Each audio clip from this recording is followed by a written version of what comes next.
নমস্কার বন্ধুরা, আপনি দেখছেন the Bong insight YouTube channel. আজকে যে আলোচনার বিষয়টি হচ্ছে সেটি অত্যন্ত গুরুত্বপূর্ণ এবং একই সাথে সংবেদনশীল। বাংলাদেশে ভারতীয় পণ্য বর্জন অভিযান এবং অন্যদিকে বাংলাদেশের ঋণ খেলাপি। অর্থাৎ বাংলাদেশ একদিকে যেমন ভারতীয় পণ্য বর্জন করছে, অন্যদিকে ভারতের ঋণ খেলাপি করছে। বিদ্যুৎ সরবরাহ বাবদ বাংলাদেশ বিদ্যুৎ উন্নয়ন বোর্ড $500 মিলিয়ন আদানি গ্রুপের কাছে অপরিশোধিত রেখেছে।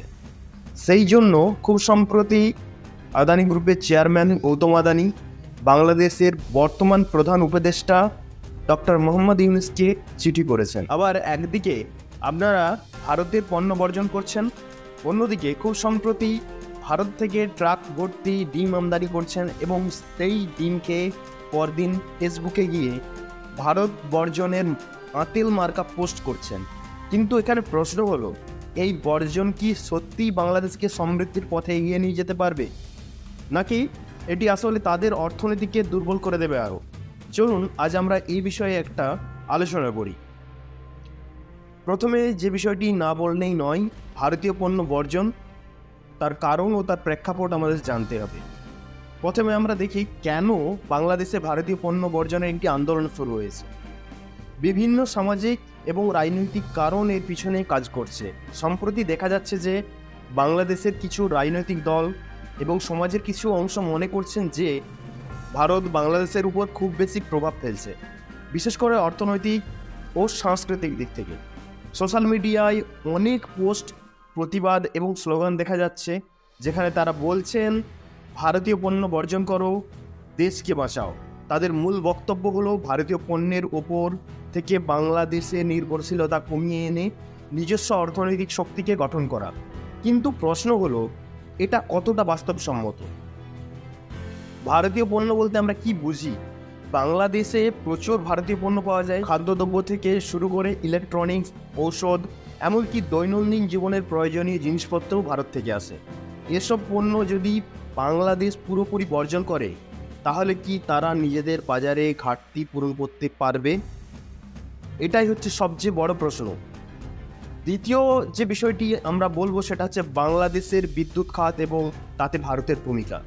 এখন আসুন একটি আরও জটিল এবং গুরুত্বপূর্ণ দিক নিয়ে আলোচনা করি, বিদ্যুৎ খাত। আমরা জানি বাংলাদেশ ভারত থেকে প্রচুর বিদ্যুৎ আমদানি করে। আদানি গ্রুপের মতো বড় প্রতিষ্ঠান বাংলাদেশের বিদ্যুৎ সরবরাহের একটি বড় অংশ পরিচালনা করছে। আদানি গ্রুপের সঙ্গে বাংলাদেশের $800 মিলিয়ন বকেয়া রয়েছে। এখন যদি ভারতীয় পণ্য বর্জনের এই অভিযান জারি থাকে, তাহলে কিভাবে বাংলাদেশ এই বিশাল ঋণ পরিশোধ করবে, কিংবা ভারতের মতো একটি শক্তিশালী অর্থনীতির উপর নির্ভরতা কমিয়ে আনতে পারবে? বাংলাদেশের বিদ্যুৎ খাতের উপর ভারতের এই প্রভাব কোনোভাবেই এড়ানো সম্ভব নয়। তা আপনারা কি মনে করেন, এটা কি সম্ভব? বিদ্যুৎ হলো যে কোনো দেশের অর্থনীতির প্রাণশক্তি। ভারতীয় পণ্য বর্জন করলে কি বিদ্যুৎ সংকট তৈরি হবে না? অর্থনৈতিকভাবে কিভাবে যুক্ত এই দুটি দেশ, সেই বিষয়টি আলোচনা করতে হবে। বাংলাদেশের অর্থনীতি যদি বিশ্লেষণ করি, দেখা যাবে ভারত বাংলাদেশের অন্যতম ব্যবসায়িক অংশীদার। ভারত থেকে খাদ্যদ্রব্য, টেক্সটাইল, ঔষধ এবং নিত্য প্রয়োজনীয় সামগ্রী আমদানি করা হয়। একদিকে যখন বাংলাদেশ ভারতের পণ্য বর্জনের কথা ভাবছে, অন্যদিকে ভারতের সঙ্গে এত অর্থনৈতিক সম্পর্ক থাকাকালীন এমন সিদ্ধান্ত নেওয়া কতটা যুক্তিসঙ্গত আপনাদের কাছে? ভারত বাংলাদেশের প্রধান রপ্তানি গন্তব্য। যদি বাংলাদেশ ভারতের পণ্য বর্জন করে, তবে ভারতের প্রতিক্রিয়া কেমন হতে পারে? এটি বাংলাদেশের রপ্তানি বাজারকে কীভাবে প্রভাবিত করতে পারে, সেটা আপনারা খুব ভালোভাবেই টের পাবেন।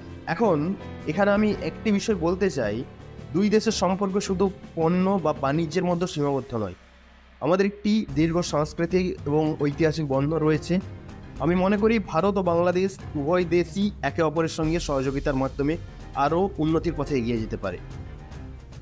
আমার মতে বাংলাদেশ যদি ভারতের পণ্য বর্জন করে, তাহলে এর সরাসরি প্রভাব শুধু বাংলাদেশের অর্থনীতিতে নয়, দুই দেশের কৌশলগত সম্পর্কেও পড়তে পারে, যা বর্তমানে পড়ছে।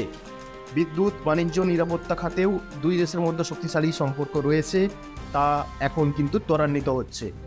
যদি আমরা এই সম্পর্ককে নষ্ট করি, তাহলে আমাদের উভয়েরই ক্ষতি হতে পারে এখানে কার ক্ষতি বেশি এবং কার ক্ষতি কম, এই বিষয়টি নিয়ে আপনারা জনমানুষরা, যারা আমরা সাধারণ মানুষ, তারা কিন্তু অনেক অকাঙ্ক্ষিত কথাবার্তা বলছি, যা দুটি কূটনৈতিক সম্পর্কের ভিত্তিতে নয়, যা আমাদের সাধারণ মানুষের মধ্যে এক বিভেদ সৃষ্টি করছে।